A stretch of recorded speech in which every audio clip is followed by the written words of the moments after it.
27 de diciembre de 2021. Meditación del Evangelio. Él también vio y creyó. Juan, capítulo 20, versículos del 1 al 8. Comentario.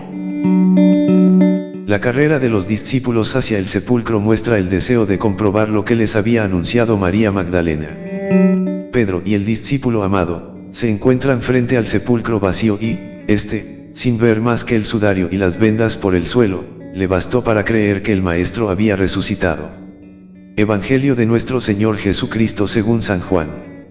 El primer día de la semana, de madrugada, cuando todavía estaba oscuro, María Magdalena fue al sepulcro y vio que la piedra había sido sacada.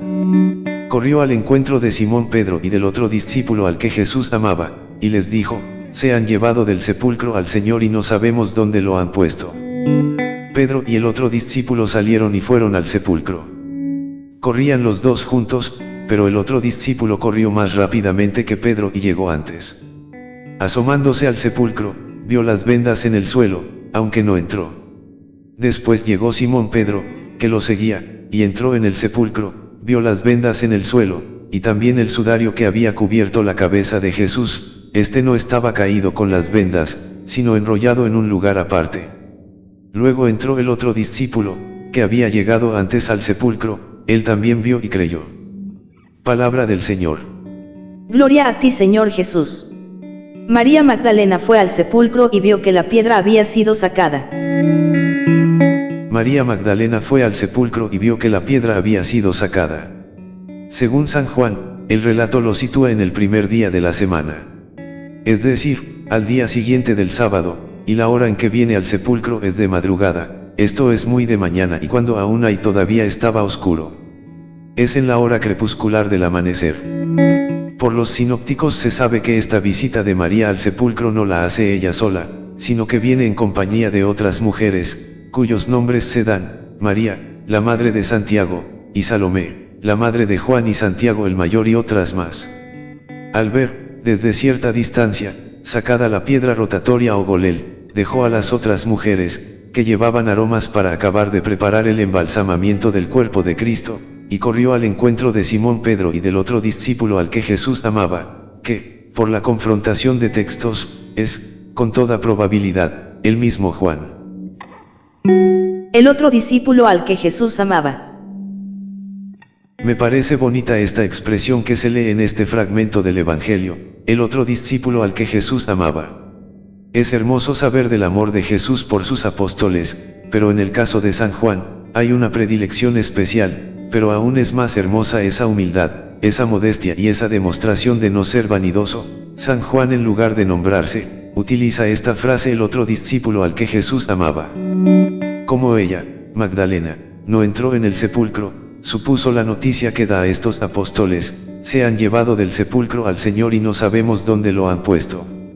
El plural con que habla, no sabemos, entronca fielmente la narración con lo que dicen los sinópticos de la compañía de las otras mujeres que allí fueron. Seguramente, al ver, a cierta distancia, removida la piedra de cierre, cuya preocupación de cómo la podían rodar para entrar temían, cambiaron, alarmadas, sus impresiones, y Magdalena, más impetuosa, se dio prisa en volver, para poner al corriente a Pedro y al anónimo Juan. Este discípulo corría más que Pedro. Pedro y Juan debieron de salir enseguida de recibir esta noticia, pues ambos corrían. Pero el evangelista dejará en un rasgo su huella literaria. Este discípulo corría más que Pedro. En efecto, Pedro debía de estar sobre la mitad de su edad, sobre los 50 años, y, según San Ireneo, vivió hasta el tiempo de Trajano. Esto hace suponer que Juan pudiese tener entonces sobre 25 o 30 años. Juan, por su juventud y su fuerte ímpetu de amor a Cristo, corrió más rápidamente y llegó antes al sepulcro. Pero no entró. Juan no entró, esperando a Pedro, que es el primero que entra en el sepulcro y vio las vendas en el suelo, y también el sudario que había cubierto la cabeza de Jesús. El evangelista, al recoger estos datos, pretende, manifiestamente, hacer ver que no se trata de un robo. De haber sido esto, los que lo hubiesen robado no se hubiesen entretenido en llevar un cuerpo muerto sin su mortaja, ni en haber cuidado de dejar las vendas y sudario puestos cuidadosamente en sus sitios respectivos, sino enrollado en un lugar aparte. Juan pone luego el testimonio de fe. Observados el orden y la paz que reinaban en él, el discípulo amado se abre a la visión de la fe, creyendo en los signos visibles del Señor, vio y creyó. No es aún la fe perfecta en la resurrección. Para esto será necesario que el espíritu del discípulo se abra a la inteligencia de la Escritura, que vea al Señor en persona y que reciba de él el don del Espíritu Santo. Pero en todo caso, Juan puso el testimonio de fe. Luego entró el otro discípulo, que había llegado antes al sepulcro, él también vio y creyó. Es decir, al no ver el cuerpo de Jesús, creyó que estaba resucitado. San Juan cree, porque es limpio de corazón, su pureza no le hace tener ninguna duda. La comprensión penetrante de la palabra de vida. La figura de Juan es de fundamental importancia en la iglesia primitiva, no solo por su condición de discípulo amado por el Señor, sino sobre todo por habernos dado con su contemplación el Jesús más íntimo, el que se revela Hijo de Dios hecho carne, venido a desvelarnos el rostro del Padre y el camino que lleva a la comunión con Él. Entre los varios títulos que la tradición antigua atribuye a Juan destaca el de teólogo, porque el objetivo de sus escritos es creer en Jesús, Mesías e Hijo de Dios. El símbolo del evangelista es el águila, porque, como declara un dicho rabínico, es como el único pájaro que puede mirar el sol, que para Juan es Cristo, sin quedar deslumbrado.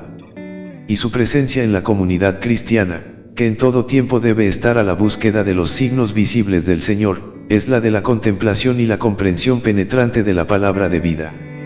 Son muchos los carismas en la Iglesia, todos preciosos y necesarios, como, por ejemplo, el carisma de la institución de Pedro o el de la profecía de Juan.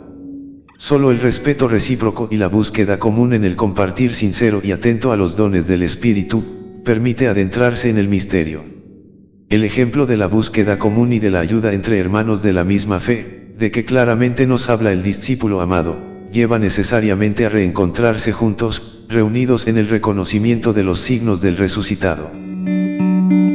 Oración. Señor Jesús, que revelaste los misteriosos secretos de la palabra al discípulo amado Juan, danos hoy una nueva inteligencia espiritual de las Escrituras. Que la palabra de Dios sea siempre fuente pura y perenne de la vida espiritual. Que cada vez más nuestra vida espiritual se guíe con tu palabra. Ayúdanos a que las Escrituras sean leída e interpretada con la ayuda del mismo Espíritu con que ha sido inspirada. Te pedimos, saber captar el sentido espiritual y profundo de tus Escrituras para un mejor ir a la saga de tus huellas. Te pedimos ser capaces de introducir a muchos en tu intimidad para conozcan mejor tu pensamiento y las profundidades de tus enseñanzas.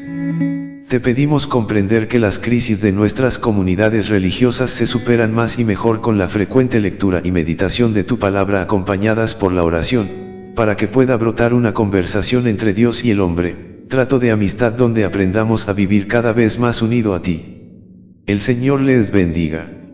Amén.